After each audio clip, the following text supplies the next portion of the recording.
Twitter, X at sa Facebook. I-type lang nila partner ang DZXL News.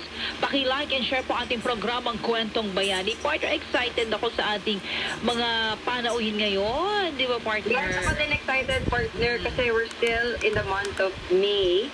And ito ay celebrate natin ang Media Month. Yan, oh yes. Yan yung mga sinasabi nila, mga thunderstorm advisory, mga panakanakang pagulan.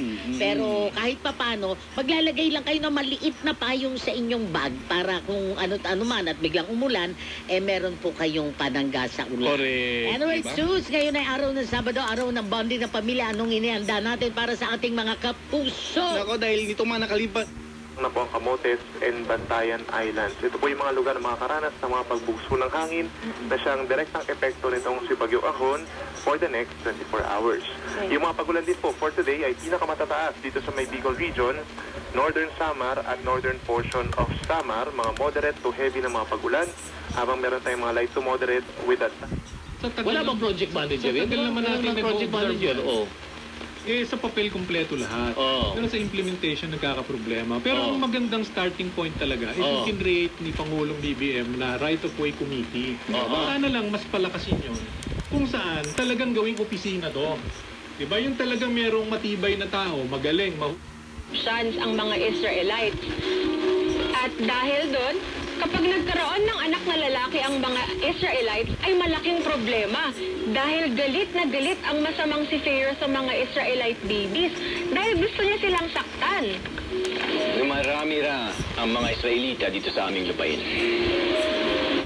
More environmentally friendly energy solution for power generation. Sabi ko ng Philippine Information Agency, wind power also does not require extensive land disturbance or resource extraction, thus minimizing environmental impact. Project developer Alternergy Holdings Corporation ensures that the development will be carried out with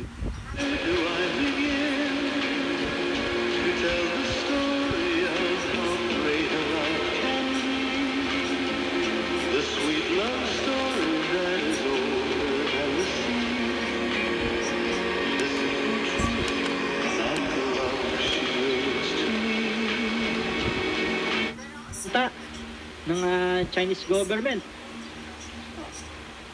Mangingisda mga mangingisda na basta pagpunta ng Chinese government na arestuhin magpupunta sa WPS o West Philippine Sea. Ayon naman kay DND Secretary Gibo Teodoro, isa raw itong provokasyon ng kooperatiba. Maluwalhating Ama, aming Diyos at lumikha, tunay kang dakila at matapat sa iyong pangako. Sumasamo kami sa iyo at dumadalangin sa ngalan ni Hesukristo na aming Panginoon at tagapagligtas. Nagabayan mo nawa ang mga namumuno sa aming Tama to at magkabarkada din itong ating bagong Finance Secretary, Ralph Recto. Anong chances na magkakaroon ng balasahan din pagdating sa mga committee chairmanship? Actually, nagkaroon na ng balasahan kasi nga yung mga napatalsik na leader at kanilang mga hindi program ng Top Sports Stories of the Week. Mga nakasama po natin si Engineer Roxanne Oamil, si Sir Edmund Obra, yung mga taga Malolos transmitter, and of course yung mga nanood din po sa ating Facebook live streaming. Muli po, ako po si Arian Malyare para sa Top Sports Stories of the Week. Antayin niyo po, susunod na ang Hoop Talk with Ria Arevalo. Naisip lang ako, Mami Jalen, in the future, baka magbigyan naman tayo ng tip baka naman. Oo naman, paggamit at pagtitipid ng paggamit ng aircon. Pero bago yan, ay kwentuhan muna tayo. Ilang taon na po ba kayong kasali?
sigurado natin na mauubos natin 100% yung budget na pinagkakatiwala sa atin ng ating mga mambabatas at ng ating pamahalaan.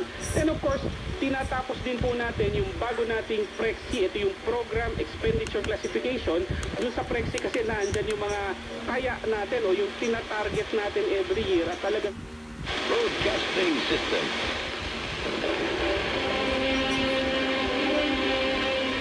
DWXI.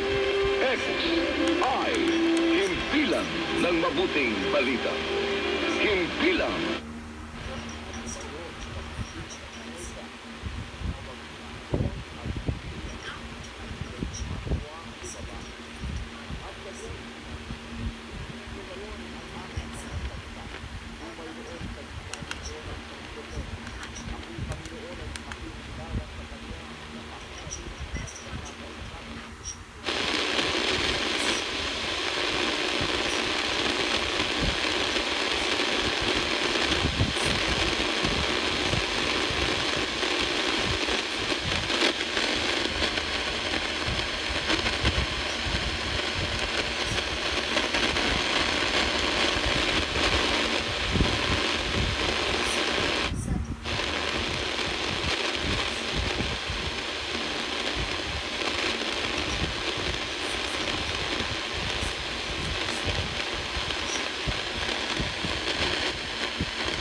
Tulad niya, kanina sabi mo, pag once sa lagyan ng hangin, halos wala nang warranty. Pero yun, tumakbo na ako tsaka sumabog. Pero pinalitan nila. Yun naman sir, case-to-case basis, we're very careful din pagdating sa warranty. Actually, we cannot really make a clear rule kasi